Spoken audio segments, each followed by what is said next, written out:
in magazines and been rated and had received stars and all that. And it was very encouraging. I met a group of Filipino entrepreneurs there, of course, with Celso here, and they came up with an idea of consolidating, importing from the Philippines ingredients and for the food industry. Not just the stores, but also the restaurants and even the food service industry. And I said, that's a good idea. So we will be matching, they'll form a consortium here, and we will be matching them with consolidators in the Philippines. And we'll try to work out that program, in order to introduce the market with new products from the Philippines. Of course, each and every product would have to go through the regulation, Canadian regulation. So that's one project that I would like to do with Edmonton and Calgary as a result of my visit here. Questions? This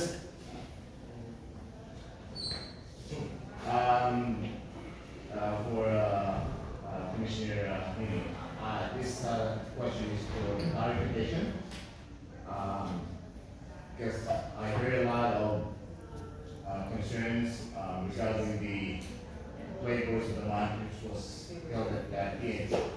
I wanted for you to tell the Filipino business community, especially the small owners of stores, merchandise, and whatever, because they asked me about the why is it that we are putting the program at TNT. So for me, I said, it's up to you to tell them. Some of them are here.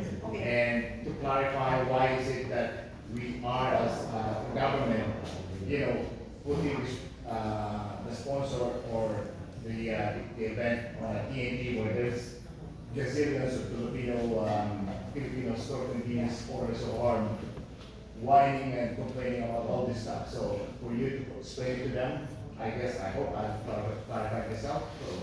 Okay, so it's about Philippine branding. Okay, Ulam,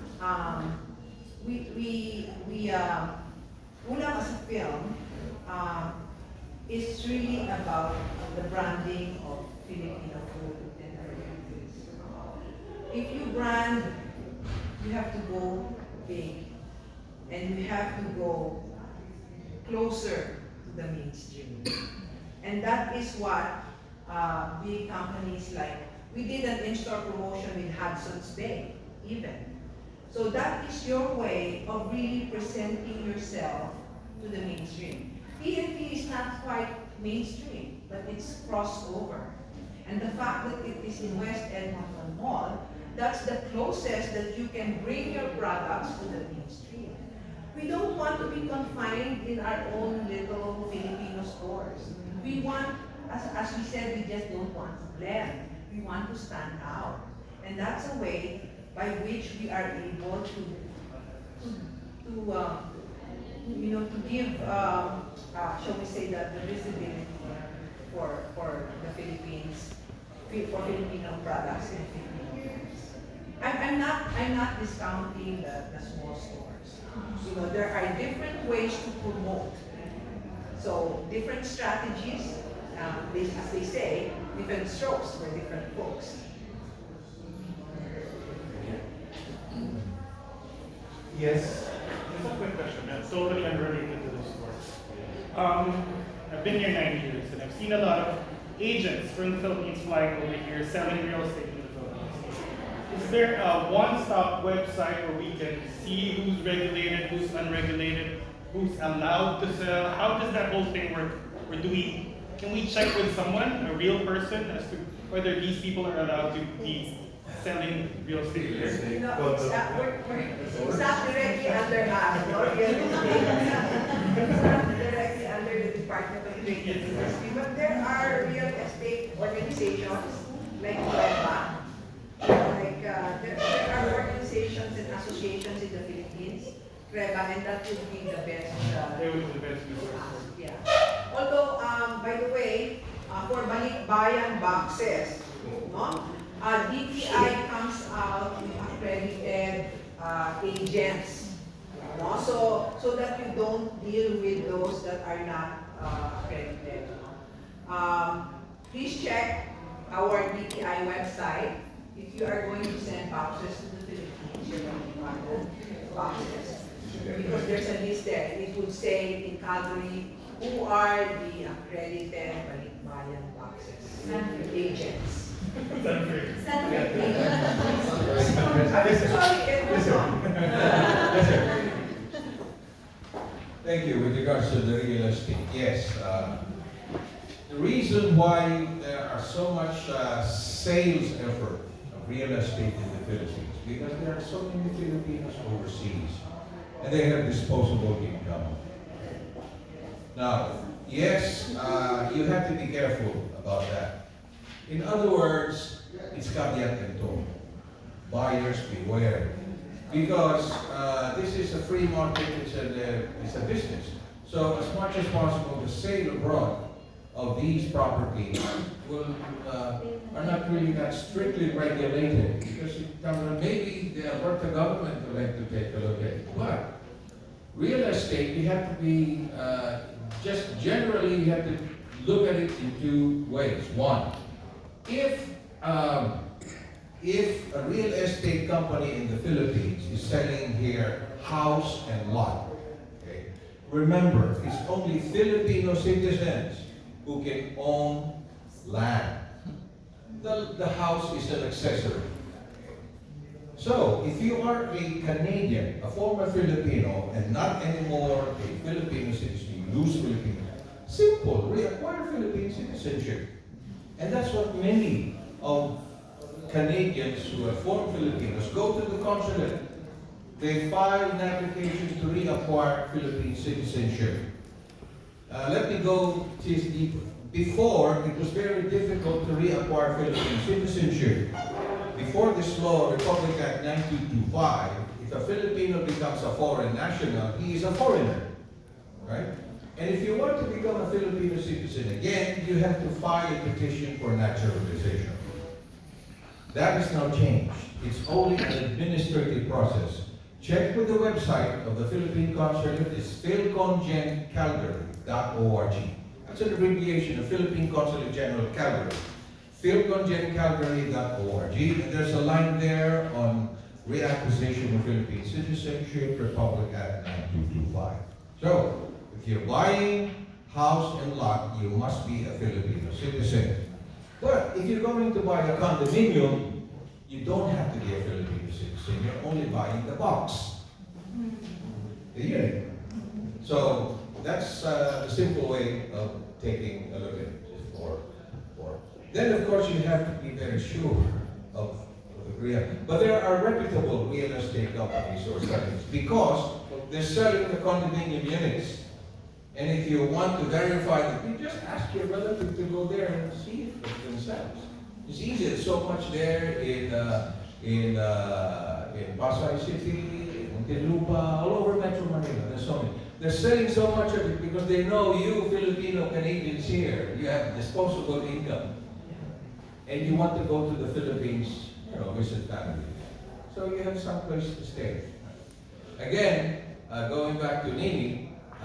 I think any businessman who wants to do business abroad, you just cannot go into a country and do business there. You always have to go to the government agency. Like if you go to Alberta, you have to go to the Alberta Economic and Trade Office to have the proper guidance. In the same way that here in the Philippines, we have to go first. The entry point is Nini's office, so that will tell you. Again, you don't have to have a face-to-face meeting. You can do it Skype, internet, telephone call. We will arrange a meeting with you, with the persons and the right people involved. Now, if you want to establish a factory, then you have to speak with Nini because we may offer you a space at the export processing zones in Cebu, in Lipa, in Laguna, right? I think there's one in Baguio too, right? And there's also in Clark. Clark. Yes, Clark. Subic. Now, in export processing zones, then if you're a foreigner, you're not going to own the land because you're going to be given the space there to build your factory. And there will be tax incentives to be offered under the Omnibus Investment Code. So that's the whole picture for the investments. Yes, ma'am. Yes, sir. Thank you. Is it important that we talk to you first, or can we like SOCOP in Clark or whatever, start the business there? It's always important to talk to me first, because you know it's the best way to find out what really your business is about. So rather than proceed and then it's not the same, it's not the proper agency that we have. You know, it's just like going to a doctor.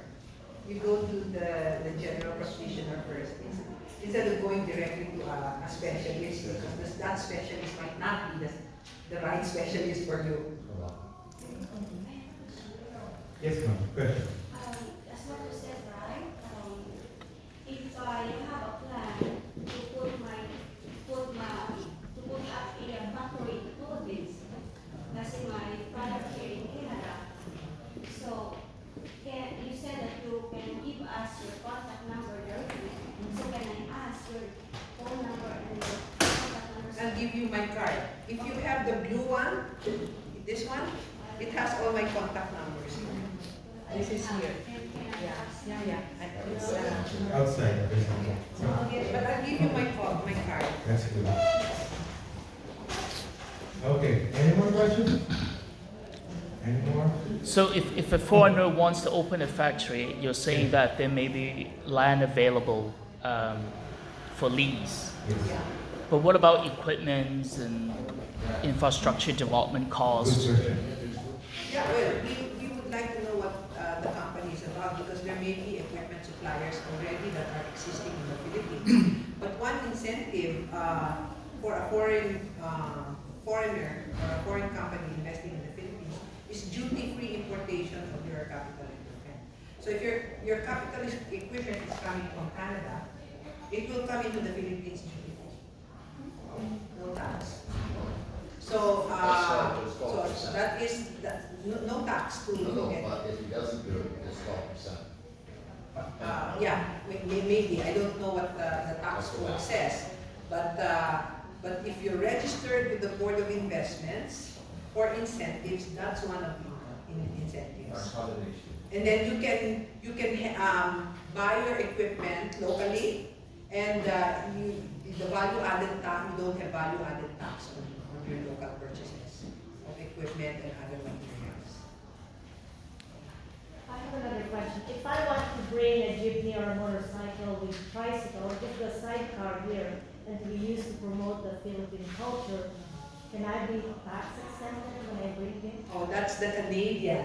That's the Canadian customs. I cannot answer That's the Canadian border. Yeah, CBSA. You will get that one. Customs and Borders. That's a different one. Right, CBSA. You have to pay tax. Yes, sir. Does your department give any assistance with duties, like customs and excise duties that are applied to containers coming into town?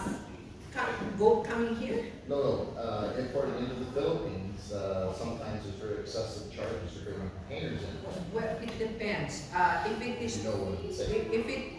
it depends, because if it is towards your business that you have registered with the Board of Investments or with the Philippine Economic Zone Authority or any of the investment promotion agencies like Subic or Clark, then you're exempted from those taxes. Oh, okay, then your basic question, do you have your own brokers that we can use as coming to the country, so we don't use some of these other brokers out there that charge? We don't have, I mean, we are a government agency. We only accredit, and so we don't recommend. We don't recommend. We just make sure that it should be part of your due diligence to find out whether your customs broker is a licensed, accredited customs broker. I'm just wondering, is there a zoning regulation in the Philippines like you have a zoning rules here in Edmonton? Oh, yeah, definitely, but I mean, zoning is really, well, there's nothing in the national capital region anymore. No manufacturing within the national capital, Metro Manila. Oh, Do you know if there's a tax? Outside. And also because the costs are also greater in the capital region or in the Metro Manila. But for services like say call centers or the IT services, there are what we call IT parks or IT centers, and that's where you locate. So you can't just do your standalone, business process outsourcing operation. Is there a tax treaty between Canada and the Philippines? No taxation. There is. Go ahead.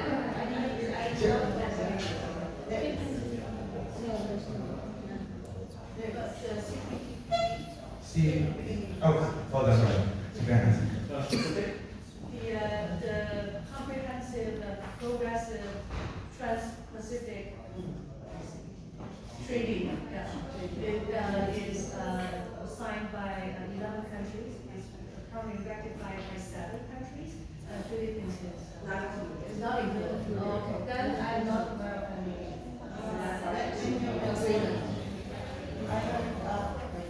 Go ahead. When your export is originated in the Philippines, there is some sort of like exemption. But it should be clearly from the, even declare it is from the Philippines, it's not to declare the origin. Because I'm one of the members also of the Philippine Exporters Confederation. My question is the client profile registration system still enforced? Because usually when we do export, they usually charge us 5,000 pesos. Is it still enforced? Because they say you have to renew it every year, even if you are not doing the export. Because the purpose of that I came to know last time, to track down especially the seashells, the shells, and the minerals, the important minerals in the Philippines. They want to track down those people who are exporting our very precious mines. So that's why they build up the CPRS. That's very hard for the exporters because you need to renew it every year. I hope they will consider not to charge us every year because we don't export every year. So I just want to know if you are still charging the exporters. That's the question for the DTI? Yeah. Okay. How long ago?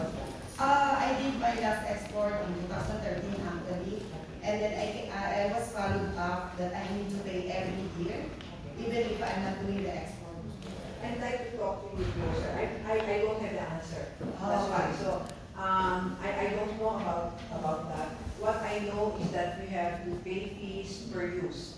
Like for instance, if you would have to, because like as Madam said, if you are going to export, say, a particular kind of seashell,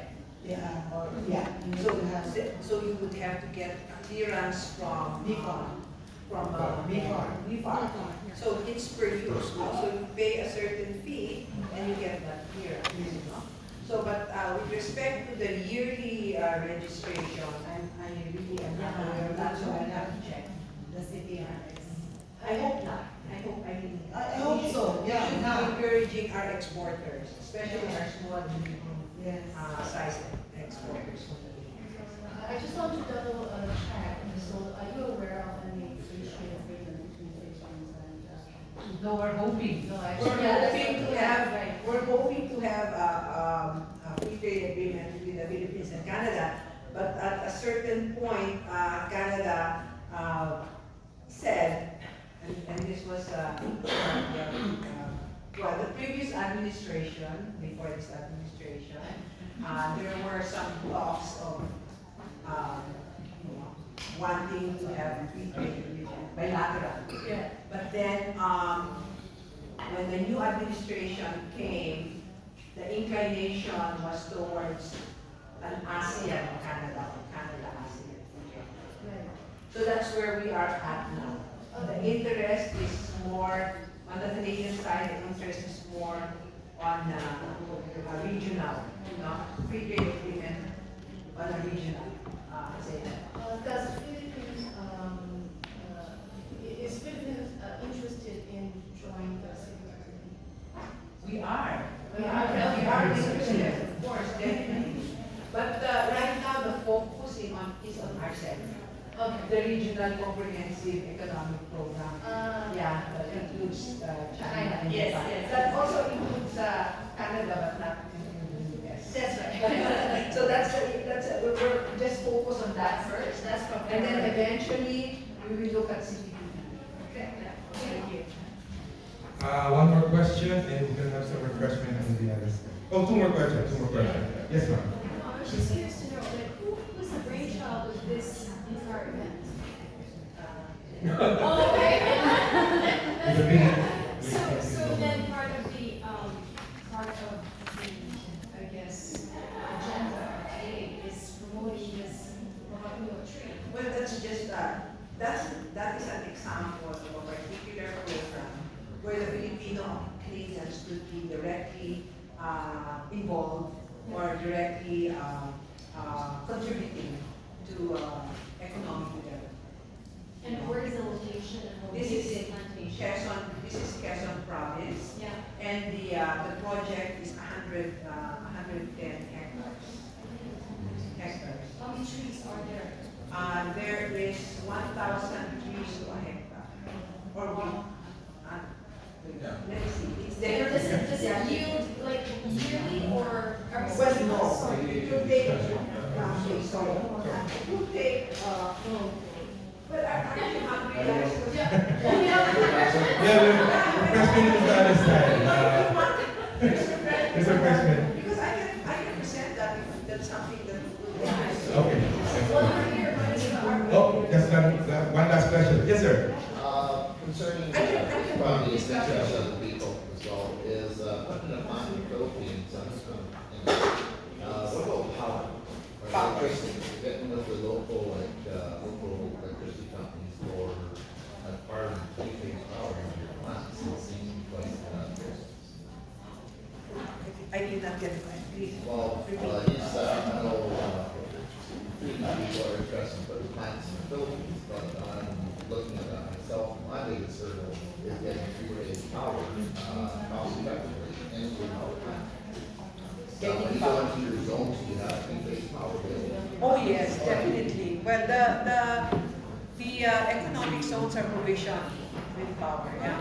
That's why we want you to be in the economic zones. What's the standard? Is it 115 or 220? 220. 220, right? Okay. Same, yes, 3.6 same with three-phase. Yeah. So they have generating capacity, they're Well, one of the areas, some of the areas, Pampanga, for example, has a surplus, but there's some areas that have a brownout. You know which ones are which. But if you're going to Pampanga, just go to Clark. It's just there. It's in Pampanga. So go where the infrastructure is there, where it's the whole infrastructure is there, and you just. What I'm referring to is that your three-phase power is on the power line. The person putting the plant in the Philippines has to buy the transformers, has to pay for the lines going from the main line to you. All the electricity, all the infrastructure in between is the business owner's responsibility. Whereas here in Canada, we take for granted that when power you pull them up, they put the transformer in and they don't. It is a total different way. Yes, but what we recommend is be in the economic zone. Yeah, that makes life very easy for businesses. Okay, so it's almost 4 o'clock. So any question left, then we would like to do, and everybody can go to further questions. Okay? So, I have something, I have one important question also. Because we have lots of beautiful prime products in the Philippines, including decorative items that requires electrical